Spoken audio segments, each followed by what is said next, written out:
Hello বন্ধুরা, আবার চলে এসেছি একটি মিনি ব্লগ নিয়ে। দুপুর চলে যাচ্ছি আমরা গুয়াহাটিতে। বলো দেখি কেন? পূজা আর বিয়ে বাড়ি মিস করবে, এটা কি হয়? বিয়েটা ছিল আমার হাজব্যান্ডের ফ্রেন্ডের ভাইয়ের বিয়ে। ট্রেডিশনাল লুকের থেকে বেরিয়ে আজকে একটু অন্যরকম সাজলাম। কমেন্টে বলো কিন্তু কেমন লেগেছে। এই যে হচ্ছে সেই ফ্রেন্ড যার ভাইয়ের আজ বিয়ে।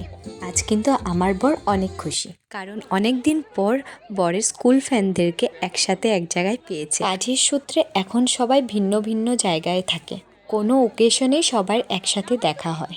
এই যে দেখতে পাচ্ছ, এরাও হচ্ছে আমার বরের ফ্রেন্ড। আর এই দেখো আমার ছেলে দুষ্টুমি করছে। বিয়েটা গুয়াহাটিতে ছিল, তার জন্য ভাবলাম মনাকেও নিয়ে নিই।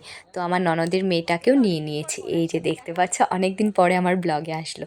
তারপর চলে গেলাম ফুচকা খেতে।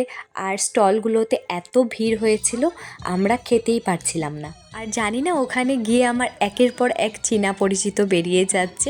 মনে হচ্ছিল না যে আমি অন্য জায়গায় বিয়েতে গিয়েছি।